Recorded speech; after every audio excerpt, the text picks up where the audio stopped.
পরবর্তী পার্লামেন্টের কাছে সংস্কার বাস্তবায়নের যে কথাটা ইতিমধ্যেই সরকারের তরফ থেকে বলে ফেলা হয়েছে, কেটে গেল। আমার কথা কি শুনতে পাচ্ছেন? জি, আপনাকে আপনাকে আপনাকে শুনতে পাচ্ছি, বলুন। যে এই যে একটা পদ্ধতির প্রতি মানে পরবর্তী পার্লামেন্টের কাছে সংস্কারের মানে দায়িত্বটা দেয়া, এটা কিন্তু আমার ধারণা বেশিরভাগ রাজনৈতিক দলই একমত হবে না। বেশিরভাগ রাজনৈতিক দল চায় নির্বাচনের আগেই বাস্তবায়ন হোক। কী পদ্ধতিতে বাস্তবায়ন হবে সেটা এক এক দল এক এক কথা বলেছে। যেমন গণ অধিকার পরিষদের দিক থেকে গণভোটের কথা বলা হয়েছে। একটু আগে রাশেদ খান তিনি কিন্তু বললেন যে আমরা চাই যে অন্তর্বর্তী সরকারই বাস্তবায়ন করুক। ফলে এই প্রশ্নে কিন্তু রাজনৈতিক দলগুলো ঐক্যমত্য আছে যে এই সরকারকেই বাস্তবায়ন করতে হবে। তো কিন্তু আমরা দেখতে পাচ্ছি সরকার আসলে সনদে, ঘোষণাপত্রে, প্রধান উপদেষ্টার ভাষণে তারা অলরেডি বলছেন যে এটা পরবর্তী পার্লামেন্ট করবে। এটা তারা 6টা পদ্ধতির মধ্যে একটা পদ্ধতির প্রতি এই বায়াসনেস, এই পক্ষপাত তারা কেন দেখাচ্ছে আমরা জানি না।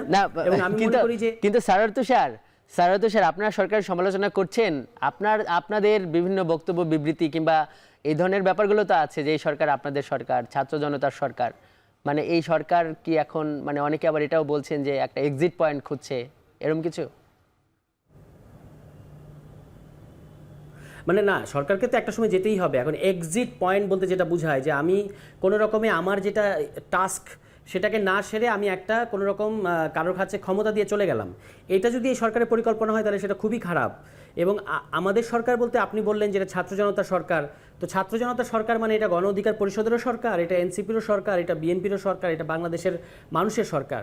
কিন্তু যদি এই সরকার কোনো ভুল পদক্ষেপ নেয় অবশ্যই আমরা সমালোচনা করব। আমরা তো আর এটাকে ব্ল্যাঙ্ক চেক দিয়ে রাখি নাই যে আমরা সবসময় এই সরকারকে আমাদের সমর্থন করতে হবে। এই যে এই সরকারকে যে কারণে আমরা ইতিপূর্বে সমর্থন করেছি, এটার একটা প্রধান কারণ হচ্ছে এই সরকার সংস্কার করবে। তো সংস্কারটা যদি আপনি না করেন, আপনি যদি এটা পরবর্তী পার্লামেন্টের কাছে দিয়ে দেন, তাহলে আপনি কেন এই 1.5 বছর ক্ষমতায় থাকছেন? আপনি প্রথম 3 মাসের মধ্যে ইলেকশন করে চলে যেতেন, পরবর্তী পার্লামেন্ট সংস্কার করতো। এই ঐক্যমত্য কমিশন, এত কিছু, রাষ্ট্রের এতটা অর্থ অপচয়, এগুলো করে আপনি তারপর যদি এটা নেক্সট পার্লামেন্টের কাছে দিয়ে দেন, এই সংস্কারগুলো তো বাস্তবায়ন হবে না। ফলে আমার ধারণা যেটা আমি স্পষ্ট, আপনার বক্তব্য স্পষ্ট, কিন্তু মানে পরবর্তী পার্লামেন্ট মানে আইনসভা, এখন তো আইনসভাটা নাই, সেটা এই কারণে তো যৌক্তিক যেটি সৈয়দ স্যার বলছিলেন।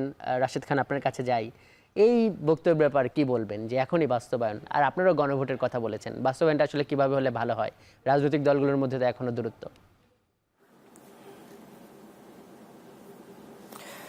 দেখেন, যেটি আসলে জনাব সরোয়ার তুষার বললেন যে তারা এখন থেকে আসলে বাস্তবায়নটা চাই। আমরা বলেছি যে সংস্কারগুলো সরকারের পক্ষে সম্ভব সেটি এখন থেকে বাস্তবায়ন করা দরকার। শুধু এখন থেকে না, বরং সরকার দায়িত্ব নেওয়ার পর থেকেই সেটির বাস্তবায়ন করা দরকার ছিল। এখন এক্ষেত্রে এই যে আইনি ভিত্তির কথা বলা হচ্ছে, দেখেন, যদি আসলে সবগুলো আপনি এখন থেকে বাস্তবায়ন করতে চান, তাহলে কিন্তু এই যে তত্ত্বাবধায়ক সরকার ব্যাপারে আমরা একমত হয়েছি, তাহলে অন্তর্বর্তীকালীন সরকার ভেঙে দিতে হবে, নতুন তত্ত্বাবধায়ক সরকার গঠন করতে হবে। এক্ষেত্রে আবার এনসিপির মতামত কি, এক্ষেত্রে জামাতের মতামত কি, এক্ষেত্রে আবার অন্য দলের মতামত কি?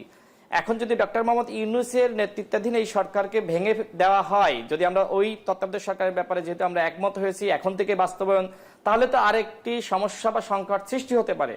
অর্থাৎ সবকিছু কিন্তু আপনি চাইলে এখন থেকে বাস্তবায়ন করতে পারবেন না। কিছু আসলে পরবর্তী যে গভর্নমেন্ট আসবে সেখানকার জাতীয় সংসদে কিছু আলোচনা করতে হবে, সেখানে আইনি ভিত্তি দিতে হবে। এবং এখন যেগুলো দেওয়া সম্ভব আপনি সেগুলো এখন দেন, পরবর্তী গভর্নমেন্ট যেগুলো দিতে হবে, যেমন পরবর্তীতে যে তত্ত্বাবধায়ক যে অন্তর্বর্তীকালীন যে সরকার আছে, এটি তো তত্ত্বাবধায়ক সরকারের রূপ নিতে পারে যদি বাস্তবায়ন হয়। আরেকটা যে ব্যাপার যে আপনারা আসলে কি কি চান, কি কি এখন বাস্তবায়ন হতে পারে, মানে কোন কোন বিষয়গুলো, সেটা কি দ্বিকক্ষ বিশিষ্ট আইনসভা নাকি সেটাও পরে হবে, বা এই যে নির্বাচন কমিশন কিভাবে গঠন হবে সেই ব্যাপারগুলো কি পরবর্তী পার্লামেন্টে, মানে আপনাদের আসলে অবস্থান কোনটাতে কি? দেখেন, এখন আমি কিন্তু আমার বক্তব্য স্পষ্ট করেছি যে এই সরকারের আমলে যতগুলো সংস্কারের আপনার আইনি ভিত্তি দেওয়া যায় ততগুলো দেন। আবার আপনি যদি মনে করেন যে না, যতটুকুতে আমরা একমতে এসেছি সবকিছুর আইনি ভিত্তি দিতে হবে, সবকিছুর বাস্তবায়ন করতে হবে, তাহলে তো এই সরকার ভেঙে ফেলতে হবে, তাই না? এখন আপনি যেটি আমাকে প্রশ্ন করলেন যে আপনারা কি তাহলে এই সরকারকেই তত্ত্বাবধায়ক সরকারে রূপান্তরিত করবেন, তো আপনার ওই রূপান্তরিত মানে কি শুধুমাত্র নামের পরিবর্তন করা, যে অন্তর্বর্তীকালীন সরকার ছিল এখন এটার নাম দিব তত্ত্বাবধায়ক সরকার? হতে পারে না। এই সরকারের অনেক উপদেষ্টাদের নিয়ে আমাদের কিন্তু প্রশ্ন আছে, যেটি সরোয়ার তুষার বললেন যে এই সরকার তো গণ অধিকার পরিষদের সরকার, এই সরকার বিএনপি সরকার, সবার সরকার। হ্যাঁ, আমরা এটা মেনে নিয়েছি যে এই সরকার আমাদের সরকার, কিন্তু এই সরকার আপনি নিশ্চয়ই জানেন যে এই সরকার ওই সময় যারা বৈষম্য বিরোধী ছাত্র আন্দোলনের নেতা ছিল তারা কিন্তু গঠন করেছে এবং ডক্টর মোহাম্মদ ইউনূসের কাছে কিন্তু একটি তালিকা ধরিয়ে দিয়েছে। ডক্টর মোহাম্মদ ইউনূস পরবর্তীতে দেশে এসে তিনি কিছু সংযোজন করেছেন, বিয়োজন করেছেন এবং এই যে সংযোজন বিয়োজন করার কারণে কিন্তু এনসিপির নেতারা ক্ষুব্ধ হয়েছে এবং আমরা হাসনাত আব্দুল্লাহর বক্তব্যের মাধ্যমে কিন্তু আমরা সেটা দেখেছি যে ডক্টর মোহাম্মদ ইউনূসের স্বজনপ্রিয়তা। এখন আমার কথা হলো যে ওই স্বজনপ্রিয়তা তার মানে অনেক কিছু পরবর্তী পার্লামেন্টেই হওয়া উচিত। এই সরকারের নিরপেক্ষতা নিয়ে প্রশ্ন আছে, সেটি আপনি বলতে চাচ্ছেন। রাশিদ খান, আপনি থাকুন, আরো অনেক কথা বলবো আপনার সঙ্গে।